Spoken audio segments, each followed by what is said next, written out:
ಬೇಸಿಗೆ ಬರ್ತಿದೆ. ಮಕ್ಕಳು ಸ್ಕೂಲ್ನಿಂದ ಮಧ್ಯಾಹ್ನದ 1-2 ಗಂಟೆಯ ಸಮಯಕ್ಕೆ ನಡ್ಕೊಂಡು ಹೋಗ್ತಾ ಇದ್ದಕ್ಕಿದ್ದಂತೆ ಹೀಟ್ ಸ್ಟ್ರೋಕ್ ಆಗಿ ಅಲ್ಲೇ ಬಿದ್ದು ಬಿಡ್ತಾರೆ. ಹಕ್ಕಿಗಳು ಹಾರುತ್ತಿರ್ತವೆ. ಹಾರ್ತಾ ಇದ್ದಕ್ಕಿದ್ದಂತೆ ತಪಕಂತ ಆಕಾಶದಿಂದ ಬಿದ್ದು ಬಿಡ್ತವೆ. ರಸ್ತೆಗಳ ಮೇಲಿರುವ ಡಾಂಬರು ಅದು ಸಂಪೂರ್ಣವಾಗಿ ಕರಗುತ್ತೆ. ಹೊರಗೆ ಕೆಲಸ ಮಾಡುವ ಬಡಜನ ನಡ್ಕೊಂಡು ಹೋಗುವಾಗ ಅವರ ಚಪ್ಪಲ್ ಆ ಡಾಂಬರಿಗೆ ಅಂಟಿಕೊಳ್ಳುತ್ತೆ.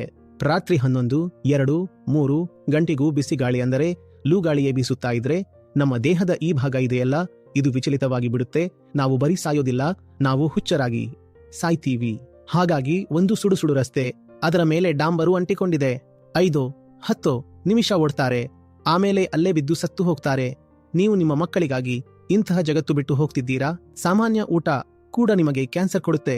ಕ್ಯಾನ್ಸರ್ನ ಕೇಸುಗಳು 5-10 ಪಟ್ಟು ಹೆಚ್ಚಾಗಲಿವೆ. ಇವತ್ತು ಇಲ್ಲಿ ಹೀಟ್ ಸ್ಟ್ರೋಕ್ ಆದ್ರೆ ನಾಳೆ ಬೇರೆಲ್ಲೋ, ನಾಡಿದ್ದು ಇನ್ನೆಲ್ಲೋ. ಒಂದು ದಿನ ಒಂದೇ ಮನೆಯ 5 ಜನರಿಗೆ ಒಟ್ಟಿಗೆ ಹೀಟ್ ಸ್ಟ್ರೋಕ್ ಆಗೋದಿಲ್ಲ.